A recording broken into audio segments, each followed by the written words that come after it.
Well, I think this program represents a really valuable initiative through which future leaders, who are young leaders now, can actually get to know each other, can exchange ideas, can get rid of many prejudices and stereotypes about each other. Personally, I've been always interested in this intercultural dialogue or communication between East and West, between the Arab world and Europe. And I do believe that such meetings actually can prevent conflicts, by preventing misunderstandings basically, and letting people to get to know each other. What's also special about this program is the fact that it's not only about communication, because we could communicate with each other whether as Arab participants from Palestine or from any other Arab country with our Swedish counterparts without having to meet. But still different when you communicate through wires, through internet. It's different than seeing people face to face, going out together, getting to know them, not only as Swedes, but as human beings, actually, as people who we may disagree on so many things, but we still share like a considerable number of values, of principles, of hopes. So I think such program actually establishes a common ground for a common future for everybody in this world, for people who want to live in peace, in harmony, to respect each other, to avoid, again, misunderstandings that unfortunately sometimes can lead to conflicts. And conflicts start, if they are between individuals, then they can be controlled to a great extent, but it may actually develop and become conflict between states, between cultures. I don't want to say conflict between civilizations, because I don't believe civilizations can actually fight each other, because all civilizations benefit from each other. Conflict usually happens between interests. And through this program, we realize that we have really a lot of common interests. So all these talks about conflicts and wars is not really relevant, and I think it's not more than justifications used by leaders, by decision makers, either in our countries or here in Sweden, to just get support from people who don't know enough about the other side or the enemy in the case of conflict. For sure, I'm going to stay in contact with all the participants from the Arab world. We'll continue exchanging experiences. But I think once we go back home, there will be many limitations on some participants coming from specific countries.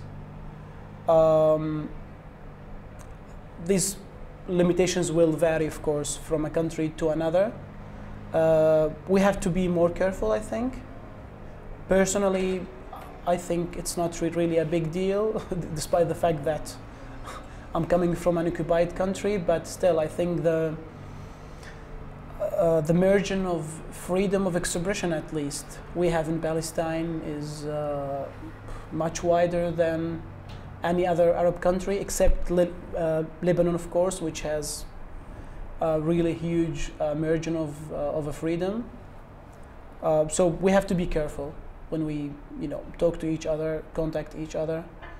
But still, we can maybe talk about general things that don't really have to do with democracy, because unfortunately, talking about democracy in some countries, it's like threatening the national security of the state.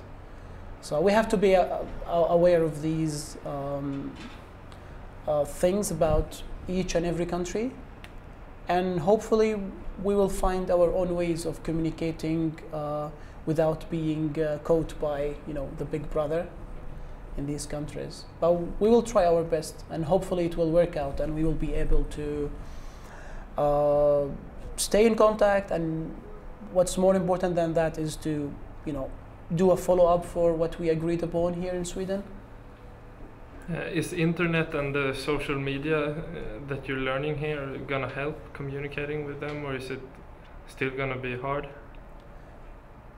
No, actually, I think internet, it's not only a way of communication. I think it's a revolution in itself. And I think choosing the internet in particular to focus on as a tool for social change was successful, since internet is available almost everywhere.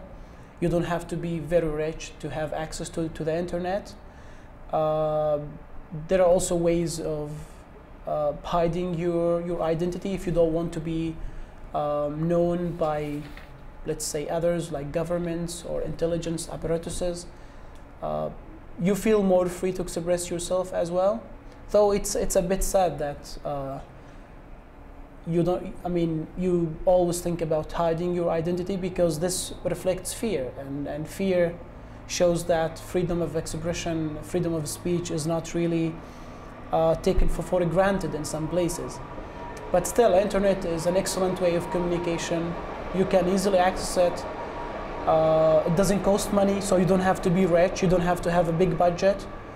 And also the internet audience, I don't think it's less than TV or radio audiences.